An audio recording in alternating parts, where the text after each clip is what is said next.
Vážené predsedníctvo, kolegyne, kolegovia,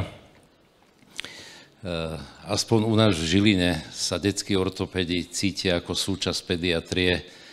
Žijeme tam ako jedna rodina a v podstate touto prednáškou vám chceme povedať niečo iné o plochej nohe, respektíve možno dať aj návod, ako by niektoré veci mohli vyzerať a mali vyzerať a možno vás nejaké fakty o plochej nohe prekvapia. Prečo sme sa rozhodli pre túto tému s kolektívom? Plochá noha je jedna veľmi častá príčina požiadavky konziliárneho vyšetrenia u ortopéda. Naše oddelenie je oddelenie s celoštátnou pôsobnosťou, boli sme založení pred 28 rokmi a keďže chodia deti skutočne z celej republiky, za tie roky vieme posúdiť, že sú často názory na plochú nohu z pohľadu ortopédov naprieč Slovenskom nesprávne a nadhodnotené. Najviac je to podfarbené záujmami ortopedicko-protetických firiem. X dôkazov aj z tohto mesiaca by som vedel povedať, ktoré pri predpisovaní vložiek topánok z toho benefitujú. Ako sa k nám deti dostávajú? Deti sú odoslané obvodným lekárom s výmenným lístkom PEDES plány. Takto to aspoň funguje v našom regióne, ale tí pediatri majú istotu, že diagnóza je správne ohodnotená a že sa zbytočne nenadsadzuje a neliečia sa zdravé deti. Ďalej sú to deti odoslané ortopédom z iného regiónu ku operačnej liečbe plochých nôh. Aj tento mesiac sme mali také dieťa odoslané zvážiť operačnú liečbu. Postavíme ho na plantograf a zistíme, že má prvý stupeň plochej nohy, ktorá sa upraví sama. A nie, že operačná liečba. A veľakrát rodičia prichádzajú spontánne overiť si správnosť diagnózy a liečby z iných regiónov a bohužiaľ teda skutočne musím povedať, že veľakrát majú tí rodičia pravdu. Veľmi častým spoločným menovateľom je, že nálezy na klembe nožnej sa nehodnotia správne. Klemba sa posudzuje pohľadom z vrchu a veľakrát nás to tam pomýli a sklame a nie plantogramom, čo je jediná metóda, kde 100% klembu určite. Na to je určený prístroj, volá sa plantograf. U detí do 3 rokov je klemba vyplnená tukovým vankúšom, čiže tam sa ani nesnažíme posudzovať plochú nohu. Je to úplne zbytočné, nič s tým netreba robiť. Jediná diagnóza je talus verticalis, povieme si o nej ďalej, je to veľmi vzácne a určite aj veľké percento ortopédov sa s tým nestretlo. Toto je príklad toho plantografu. My máme urobený vlastný, je to 45-stupňový sklon zrkadla. Dieťa sa na to postaví. Tuto je preto označené práva, aby som vám to uľahčil, lebo to je zrkadlový obraz, aby vás to neplietlo. A tu vidíte, že na tej pravej je úplne prerušená klemba. To není pes excavatum, ale to je valgózna noha, ktorá pri pohľade z vrchu vyzerá ako plochá a kto si to neuverí, tak ho lieči. Keď vy tú nohu zdvihnete, ako stojí na tom plantografe, tak vám naskočí normálna klemba. Čiže vidíte, tu je to prerušené, to biele, není to excavatum, ale valgózna noha toto imituje. Toto je ten plantograf. My vyšetrujeme dieťa tak, že dieťa postavíme na ten plantograf, vedľa na zem dáme túto šablónu, požiadame matku, aby šla s nami do podrepu, lebo z výšky to nevidí. A teraz ho vyzývame, vysvetlíme jej behom pár sekúnd, čo je to normálna klemba, že ten výkroj je ideálny, prvý stupeň nejaký výkroj ešte je, druhý stupeň nie je a tretí stupeň, že je noha ako placka, mediálne od spojnice palec päta a ten tretí stupeň vyžaduje operačnú liečbu. U zdravých detí, čo je veľmi dôležité si povedať, spravidla nastáva spontánna korekcia deformity. Talus verticalis bude za chvíľu.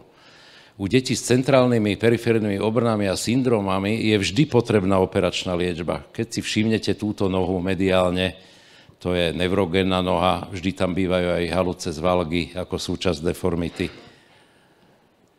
Poďme si zobrať kazuistiky. Pozeráme z vrchu na tie chodidlá. Každého by možno napadlo, aha, veď má ploché nohy. Tento pohľad to ešte viacej napomína. Všimnite si ľavú nohu, povedali by ste, je plochá, ale postavíte ho na ten plantograf a vidíte, že tá ľavá noha má normálnu klembu. Tu je vzor. Pravá noha je 3. stupeň, tu je plantogram. Taká pomôcka aj pre vás vo vašej praxi. Keď postavíte dieťa s podozrením na ploché nohy na špičky, tak keď je normálna klemba, sa vám vymodeluje, keď je plochá noha 3. stupňa, tak zostáva rovná. Je to skutočne len taká schematická pomôcka. U inak zdravých detí vzniká plochá noha nepomerom medzi záťažou a mechanickou odolnosťou aparátu, ktorý drží klembu. Nedostatok pohybu, obezita. Konzervatívna liečba sa rovná liečba režimová. Flexibilná plochá noha sa zvyčajne upraví spontánne za pomoci režimovej liečby. To sa týka aj valgóznych členkov pri normálnej klembe. Pri plantograme 1. a 2. stupňa, tu sme to takto rozdelili, aby v tejto krátkej prednáške to bolo pre vás lepšie viditeľné, preferujeme šport, cvičenie zamerané na dolné končatiny. Odmietame pasívne ortézy, ortopedické vložky, ortopedickú obuv. Veľmi radi sú firmy, keď to prepisuje ortoped, asi aj za nejaké benefity. V plantograme 3. stupňa je indikovaná liečba operačná. Toto je ten talus verticalis, aj mnoho ortopedov sa s tým nestretne. Tá čierna čiara ukazuje, že ten talus ide vertikálne, on má byť uložený horizontálne. A táto žltá čiara ukazuje, že po narodení dieťaťa vidíme vyklenutie v tejto oblasti. Čiže ak toto ukážete detskému ortopédovi, predpokladá, že by to mohol byť talus verticalis, spraví rentgen, overí sa diagnóza. Toto sú, myslím, extrémne raritné snímky, to je predkolenie peta, tu sú prsty. Keď vidíte, že ten talus smeruje, to je hlavica talu do plosky nohy a tuto vidíte, tá hlavica talu už smeruje dopredu. Čiže robíme tam derotáciu talu, sú to veľmi zriedkavé operácie. No a sám som bol prekvapený, veľmi zriedkavý aj tento nález, že také dieťa prišlo nedávno po 12 rokoch na kontrolu a tá noha je perfektná. Táto je operovaná. Čiže takto vyzeral ten talus pred 12 rokmi, takto vyzerá horizontálne a toto je 3D. Operačná liečba detskej nohy. Všetky typy sme robíme, mnohé sme ustúpili od nich, pretože sme chceli, ako dolu píšeme, vyselektovať len také výkony, ktoré najmenej poškodzujú nohu do budúcnosti v zmysle urýchlenej artrózy. 2 vetami k tej artroeresis, ľudovo povedané, skrutka medzi talus calcaneus z laterálnej strany. Počuli ste o slove cukrová skrutka. Tá je ten rozdiel, že je z akrylátu a vstrebe sa o 2 roky.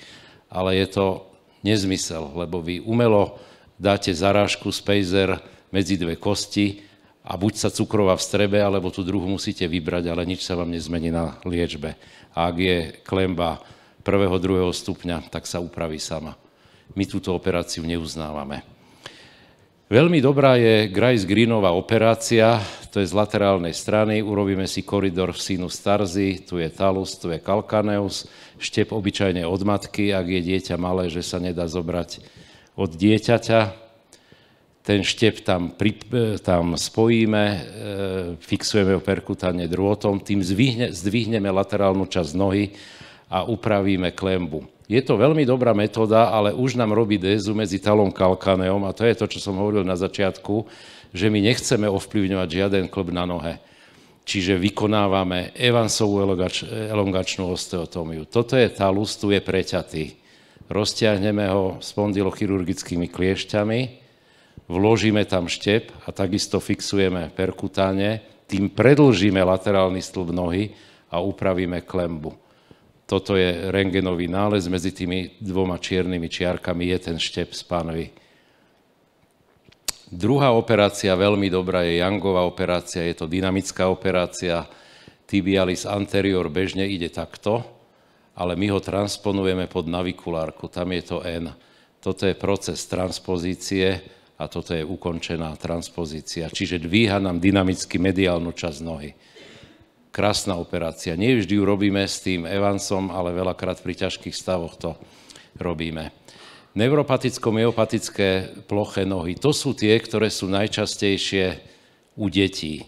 Hociaká ľahká príčina neurologická sa vždy odzrkadlí aj na chodidle. A vzniká svalovou nerovnováhou, čiže tibialis anterior a posterior, znížený tónus mediálne padá dovnútra a peronej a triceps sure majú hypertónus, čiže podporujú valogozitu. Kazuistika. Dieťa s detskou mozgovou obrnou, tesne po operácii pravého chodidla, Grice, Green a Young. Toto vidíte, nebolo operované ešte, však ono aj to druhé obyčajne bývajú nálezy symetrické. Toto vidíme pravé chodidlo o 5 mesiacov, to je po tej dynamickej transpozícii krivky. Vidíte, aké je klemba, aj z vrchu to vidieť voči druhej strane. A toto je 8-ročné dieťa s detskou mozgovou obrnou, po Evansovej, teda predĺženie kalkánea a uvoľnení lítkového svalu. Toto je po operácii, vidíte, ako padá táto noha, ešte neoperovaná. Poďme si to teda všetko zhrnúť. Plochá noha je častý dôvod posielania rodiča s dieťaťom k ortopédovi. Čo je však, zistili sme nevýhodné, že nie vždy to vidí detský ortopéd, ktorý má predsa len iné pohľady. Veľakrát je nami ortopédmi diagnóza nadsadená a dieťa je liečené zbytočne, čo zaťažuje, stresuje rodičov aj dieťa. Nálezy vo väčšine prípadov vyžadujú len režimové opatrenia a šport s poučením rodiča o spontánnej úprave nálezu u dieťaťa s postupujúcim vekom. Iná je situácia u pacientov s rigidnou nohou, myopaticko-paralytickou. A jasné, že podľa Gaussovej krivky sú aj iné prípady, občas treba aj normálnu nohu operovať, ak je veľmi špatná. Tu je indikovaná operačná liečba s cieľom úpravy alebo aspoň zlepšenia postavenia chodidla, odstranenia bolesti, tiež ako prevencia skorého nástupu artrotických zmien. A veta na záver, bolo by ideálne, keby ploché nohy hodnotil a liečil detský ortopéd, ktorý žiaľ nie je dostupný vo všetkých regiónoch. Ďakujeme za pozornosť.